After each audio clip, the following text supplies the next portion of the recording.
Hi, my name is Noel Davis with World Composting, and today we're going to take a look at our B&Link 10-gallon tote and see how it's doing. Now, it's been quite a while. I think it's been over 30 days since our last update. Unfortunately, I've been quite busy. I have not been able to really make videos, but with that, I have been adding some water, and I did cover it back up because it had been a while. Now, I haven't added any food or anything like that the worms would actually really consume, other than the cardboard that's currently in there. Now, with that, please let me know down in the comments if this video is nice and clear. I did actually, one of the reasons why I've made a video is I was doing some other video work, and I did manage to drop my camera, and I see some scratches all over the lens, and I'm hoping that it still comes out very clearly. I didn't see anything when I was looking, but let me know down in the comments if the lens is actually working okay and this is still crystal clear, because I don't think I'll be able to replace the lens very soon, since this is kind of an expensive lens for this camera. But yeah, it just landed straight face down on some rocks while I was filming with it. So with that, let's take a look at this system, see how it's doing. I'm sure it's going to need some moisture. We're going to add some more food from our food cycler, and probably quite a bit of water, and then a little bit of cardboard on top too, to make sure all that food is buried in the system. So with that, let's take a look at it and see how it's doing. All right, as you can see here, we have our system. I told you I did put the tarp back on. I was letting it dry out quite a bit, but it needed the tarp back on since I hadn't really fed it in such a while. There is some moisture here on the surface. I don't know if you can see the reflection or not. Not a whole lot, but there is some, which is good to see. But as you can see, it's just wet in the center here. So we're just going to head dig on the sides here and just take a look. The sides are probably pretty dry, and the center is pretty moist. So the sides are drying out, and they've dried out almost completely. As you can see, we sort of have a line in the system where it's dried out and then where it's moist, which is to be expected because there's a lot of air transfer from the sides. And I do like that about these systems. But now let's just see if we can find any worms in here. That is my big question, because it really was starting to dry. And look at that. We already found some in here. 3 worms.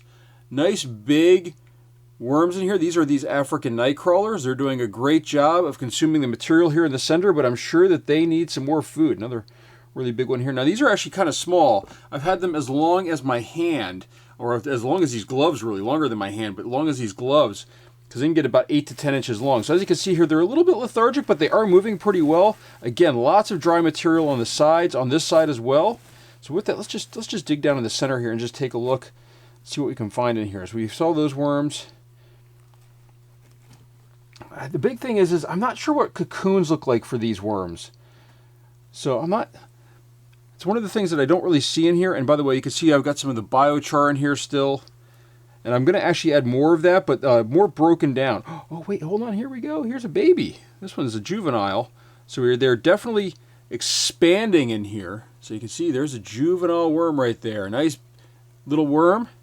For African night crawlers, that's pretty tiny. There we go. I've got all the material off of them so you can see really well. Look at that, little baby worms. So they are multiplying in here. Just hopefully we're doing more than just 1 or 2. Normally just trying to scrape the bottom here. Normally when they multiply, they have like a lot of baby worms per piece. Now here's again another piece of biochar. I just broke it in half here. This stuff is great for these systems, but unfortunately, as you can tell here, this is just way too dry along the outside. Surprisingly, we've had like some stints of cold weather, which have probably not helped. There was another worm that I saw down in here when I was digging.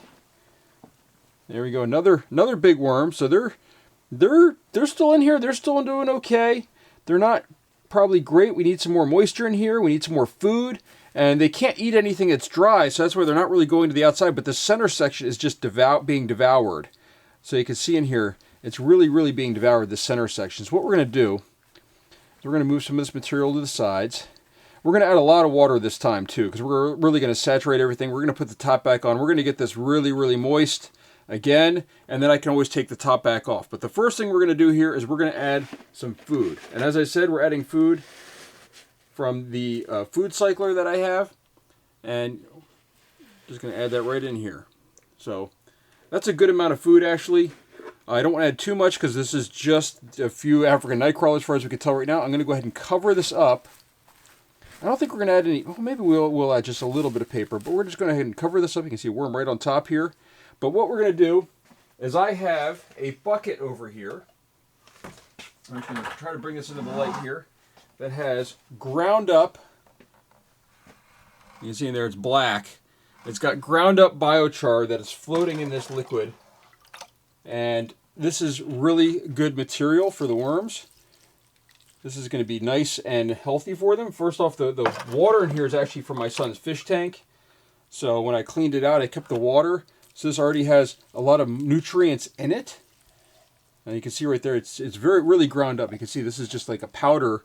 If it wasn't, it actually would be powder if it wasn't wet, which is why I've got to keep it moist. We're going to add a whole lot of this in here. We're going to try to saturate everything down. And there we go. We got a whole bunch of these little tiny pieces of charcoal in here, which is what I want. Because one, charcoal is really good. It's really porous and good at holding water.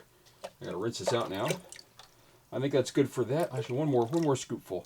This one's not going to have as much as the little pieces on there. There we go. So with that, the charcoal, which is really biochar, since it already has the mixture of with the fish waste in it, it's going to really hold the water well. It's going to already have a lot of nutrients in it that the worms can consume. But also it should act as a granular type substance for them to use in their gizzards. At least I would think it would. I can't confirm that. I don't have worms that I have a worm magnifying glass that I can go into their gut and see exactly what's going on. But I would think that it would. Let me just break this up. This is actually a piece of biochar that I didn't break up last time. I'm really starting to get into grinding up my biochar, and that way it's a little bit more granular, but also that way it's more powdery and can kind of soak into the yard. Now, as you can see right now, there's a lot of water underneath. There's water actually running out of this bag right now. So I got to make sure I keep it over here, but that's okay. I don't mind some water running out of this at the moment. This has been pretty dry. I wouldn't mind kind of saturating the bottom a little bit, and then I can keep the cover on, and that's going to have that water just slowly soak back up in here. And really what you could also do is if you have this on a grate, it'll drain out, and then you can actually pour it back on top as well. Now this is, of course, as you can see right here, I don't have a grate. Unfortunately, I don't have anything I can really use, so it's just going to be sitting in the water. The bottom's going to get a little bit too moist. The top will get a little bit too dry, which is okay. Now, I'm debating whether to add more paper. And actually, you know what I think I'm going to do? I think I'm just going to move this around a little bit more. Just kind of mix it around, mix it in here. The key to a lot of this stuff is just trying to mix stuff up. You know, the worms are, you know, you want it to kind of touch everything. You want everything to get moist. You want everything to get a little bit of bacteria on it, and the funguses and stuff that they eat, mold. And then that way, when they go to eat it, it's already there and it's ready to go. Now with that, I'm just going to rinse this glove off real quick. There we go. And right now, this looks like it's pretty good. We've got one worm over here already digging down into the system, which is great. Now, I am going to put the top back on. I really want to try to moisten everything back up. The sides, again, they're going to dry out. That is perfectly fine. Just, you know, it's something you have to know when you're working with this, that it's going to dry out a little bit on the sides. If you wanted to, you could kind of put some, if I had some plastic, I could put a little bit closer to it. That would also work well to keep it a little bit more moist. But we're going to put that on top. I will probably take this off at some point later when I'm working on the system. I'll probably come down in a few days, take a look at it, and see how it's doing. And if this is just saturated, like when I pick it up and look at it, if this middle section is just dripping water, I'll probably leave it off for a little bit. For right now, I'm just going to leave it on so that way it can kind of, the water is going to evaporate, hit this, and then kind of fall back into the system and really saturate the top and the center section. And that'll be good for the worms. So with that, that's my update. Sorry it's taken so long. So with that, thank you for watching. Again, if you have any questions, please let me know down in the comments.